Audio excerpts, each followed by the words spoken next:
Maggie, I just got you so emotional. You did. I'm so sorry. 3-time Olympian. What is going through your mind right now?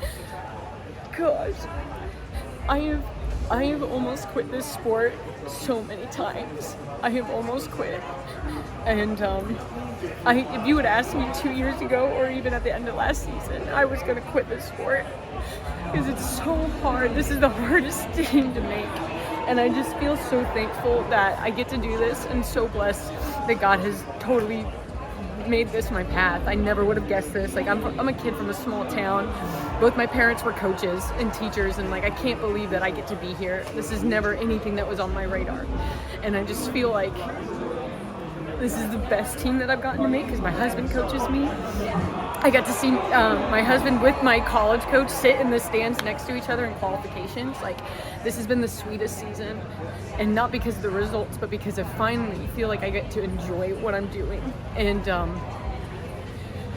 that has been the hardest journey to get to. And like, there's injury in this. This is so hard. Like, when you just get beat up over and over and over in this sport, like, you don't want to keep going. You want to stop.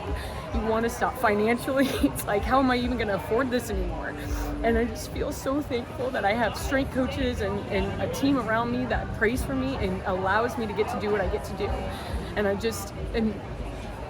think it hit me because I feel like I can't believe it. I can't believe that that this is happening again. After a lot of upset, a lot of pain.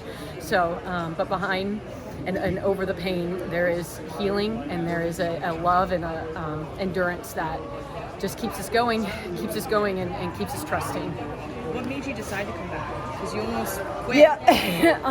My husband, he sat me aside and he said, "Hey, you don't have to do this. Nobody is forcing you to do this anymore."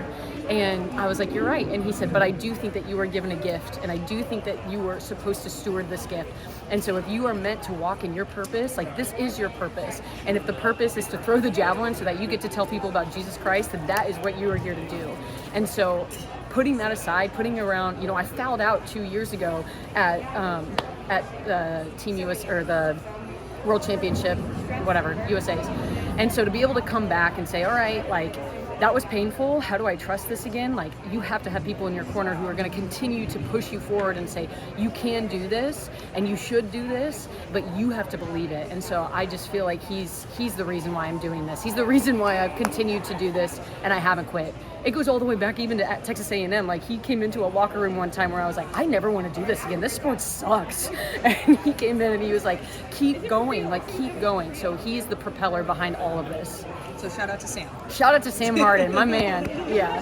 Can you talk to us about the series of throws today and just how you felt? Yeah. First throw was like, if you've ever heard the term, you blew your wad, that's kind of what it felt like. It felt like I could not believe I threw over 64. And also, I told Kara this, I don't throw 64 if she's not here. Like, she elevates the field. Every time she comes in somewhere, she elevates this field. And so I thought it would take 65 meters to win because I was like, she's throwing 64 meters. And so I just feel really grateful that I was able to do that. But that is not me. Like, all glory to God in that, because I thought, maybe if I throw over 62, like, that'd be great again. But really, really grateful for that. Meet record, was not expecting that. And then the throws after that were terrible because I was like, I don't have any words or energy anymore. So I felt like I was running with sand, and like, it was so bad. And then the last one, I got the crowd. I've never thrown well with the crowd before, and I got the clap going, and it took me to 63.70 or whatever. So really happy with that. But I know we have work to do. I want to go back home. I want to get a medal. Like, this is the first time I feel like I'm really in medal contention, but it's a mind game, and everybody here knows that. Everybody knows that to win a medal, it's not the physicality, it's the mental piece. That's the main part of this. So is that what you're going to be focusing on? 100%. Okay. I was about to say, is there anything physically 100%. I'm ready physically, and that's what Sam tells me all the time. He's like, you know what you're doing physically. All you have to do is work on the mental game and believe it, and believe that what you're doing is walking in that purpose. You're meant to do this. I read Sydney McLaughlin's book, and she kept saying that. She was like, I'm made to do this. And one of the lines she said was like, when you value the wrong things, fear come in. And I feel like today specifically, and on the qualifications, like, man, fear was not present, because I finally was like, all right, I'm not doing this to make this team. Like, yeah, it's cool to make this team, but that's not why I'm doing this. I'm doing this for a greater purpose. And that is the most freeing thing I've ever felt in my life. So grateful for that. Since the last trials at Hayward, they've added a big screen. Yeah. Has that changed your visuals at all? Because I know Sometimes a lot when you of see javelin, yourself- you gotta see it. Yeah, sometimes when you see yourself throwing, you're like, what in the heck? Like, I do not like it. But you know, it's fine. You just got to roll with it sometimes. But this is a high energy place. Like you are definitely stepping into the lion's den when you come in here. And I know javelin is so tough on the body. I think it's one of the most underrated events in track and field. What do you do to keep yourself afloat and, you know, make sure you don't have any injuries? Sam, my husband, not only is he my coach, but he is also like my physio. So we had cups here, scraper here. I had my red light therapy here. And so he was doing all of that. I got a nerve issue in my foot right now that I'm like, is rocking. So he's been really instrumental in making sure I'm healthy.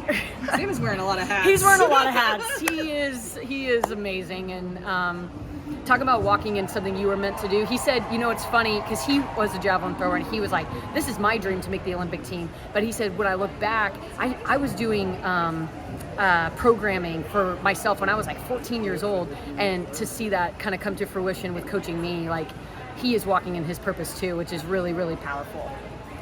Yeah. Maggie, congratulations. Thank you so much. Thank you. I love you.